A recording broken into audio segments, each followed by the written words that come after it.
This is indeed Inspired Afternoons, and you're speaking to Mariam. Yeah, that's correct. And now it's time to welcome, and I'm so excited because when I read the article, I was feeling so proud of her accomplishments. So let's welcome Dr. Lindiwe Tsope to Inspired Afternoons, a true inspiration. And are you getting used to being called doctor? Hi, Mariam. Thank you for having me. Not yet. It's going to take a minute, but we're getting there. We're getting there. So I think I'm probably one of the first presenters to call you on this platform live on air, address you as Dr. Lindiwe. Yes, you are. So, and thoroughly deserved. Thoroughly deserved. And so you know what, you can pat yourself on the back because you've earned the title. You've worked hard, put in many hours of patience, perseverance, perspiration, and yes, it's all worth it. So please, I want you to change all your stationery, whatever it is, your titles, even at the all your accounts at the banks, and change your titles and say, I'd like to change my title. And from now on, all correspondence needs to be addressed to Dr. Lindiwe. Thank you so much. I will do that. So let's start at the beginning. Well, let me just do a quick introduction. I did it in my introduction, but I just want to read out something just for my listeners, a little background. So Dr. Lindiwe Tsope obtained her Doctor of Philosophy degree in sociology last week. She graduated from Rhodes University. Dr. Lindiwe, having been part of the first girls to be inducted at the Oprah Winfrey Leadership Academy for Girls, and now the school's first graduate to obtain a PhD. It is a full circle moment. And Lindiwe hails from Soweto, and she said when the university sent an email saying I'm graduating in April, it was a huge deal for me. It was amazing. I'm still processing the depth of it. It's a huge milestone. It's not my milestone, but my family and the community's milestone. So tell us all about this journey that you've taken for how many years now since you started Oprah Winfrey Leadership Academy? I started at the academy in 2007. Amongst the first class to be inducted at the school. I was there till 2012, and that's when I graduated from the academy. I went to Rhodes then from 2013 all the way to 2020. It's been a journey of hard work, as you said, a journey of perseverance, a journey of making decisions, putting in lots of hours to achieve the goals that I have achieved and the milestone of completing a PhD. But I mean, it started early on, preparing for this moment. So it wasn't just a journey about the PhD, but it was a holistic experience, and it was an incredible one at that. And also, you one of very few people that have a personal conversations and are in contact with the lady herself, diva, queen, Oprah. Yes, I am. Luckily so, and so very blessed for that. Yeah, you call her, you regard her as a mom and a mentor. So, like I said, you have this very special relationship, which most people would really be so envious of, or are envious of you, because she is basically a mother figure and a mentor for you. So, yes, definitely. She's more than just an investor in our education, but she's also taken on the role of the mother figure in our lives. So tell me, let's go back and now looking back all those years. I mean, there was that incident with the house mother, the caretaker, the manager at the school. But by far and large, how was your experience at the Oprah Winfrey Leadership Academy for Girls? I had an incredible experience. I had a holistic experience, like you said. For me, it was more than just academic development. It was the personal development journey. It was a journey of exposure to a bigger world than what I have been exposed to in my little town in Soweto. So that was an eye-opening experience, but also a game changer for my career path and also for the life that I aspire for. And tell me something while you were there, because remember, My daughter is around about your age. So when this came about, one of her colleagues enrolled, and she also went through the vigorous process of being selected, and then finally she also attended there.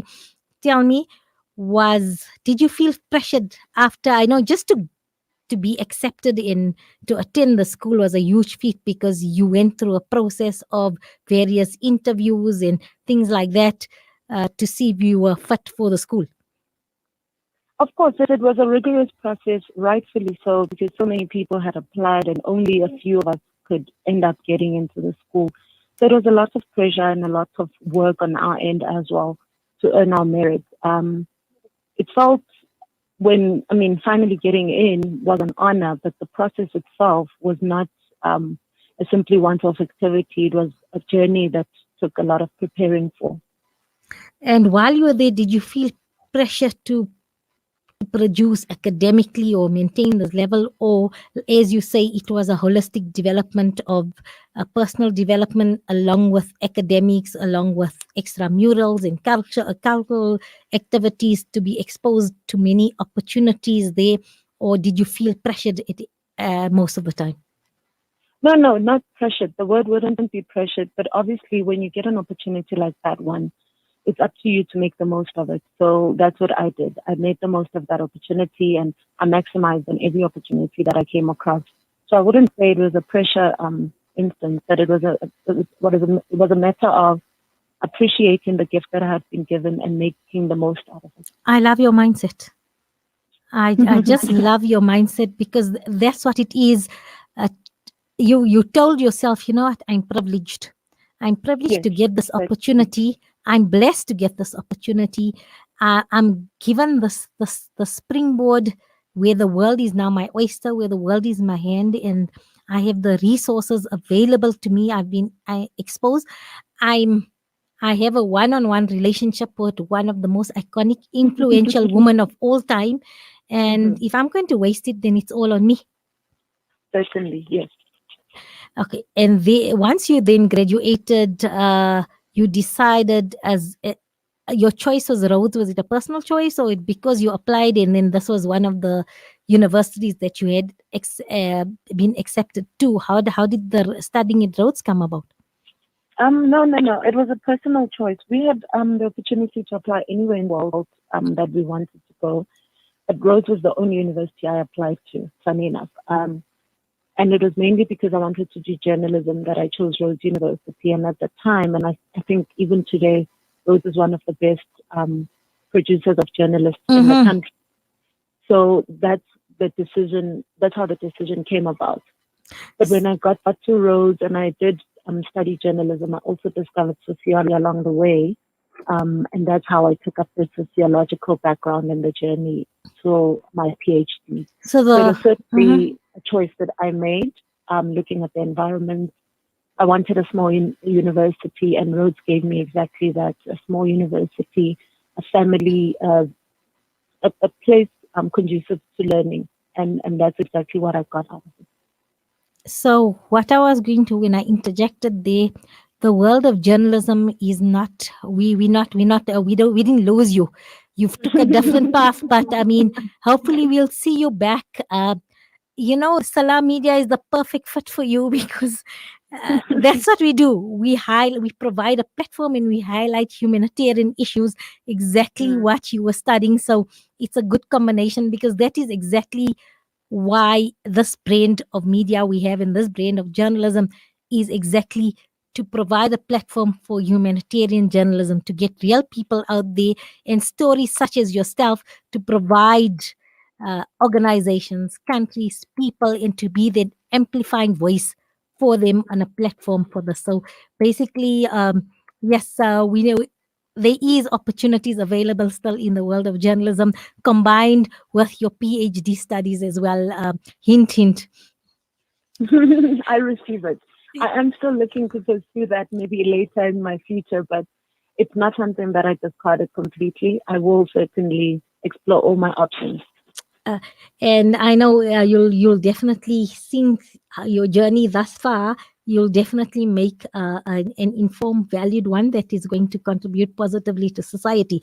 So I was quite interested when I actually read your topic for your PhD, because it resonated with me as well. This is the university is welcoming of people living with HIV, especially the healthcare center. The research started the conversation amongst people living with HIV and the stakeholders driving this interventions. The reason why I'm saying this resonated with me is I'm just trying to think of the year now, without trying to give away my age, but I think I was doing my research in educational psychology. So my research module, and this was around about 2001, 2002, and Okay.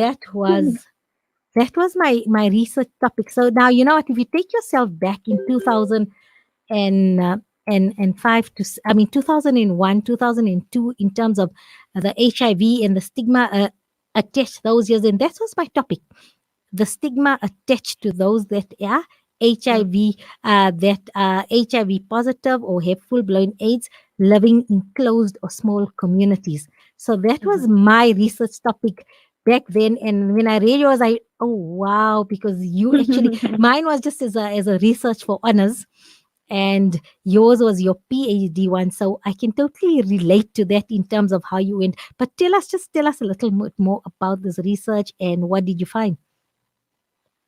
I mean, it's crazy. I'm thinking about it now as you're speaking that it's been an epidemic for so long, and it's still quite an issue in South Africa and around the world. So it's still something that we still need to continue researching, still need to continue debunking and discussing the stigma issue as well. My research was looking at the experiences of living with HIV at Rhodes University specifically. And I wanted to explore what it feels like to be living with HIV at the institution, but also to understand how people were receiving the interventions that were put in place for their purposes, to understand what's working and what isn't.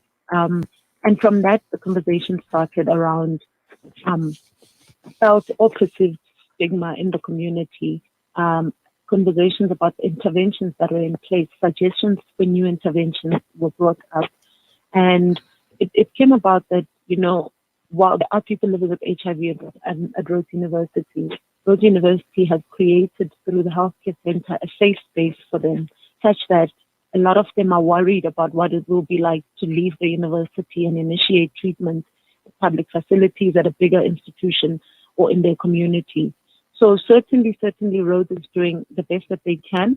However, as any other intervention in place, things can be improved. And people's experiences speak to that.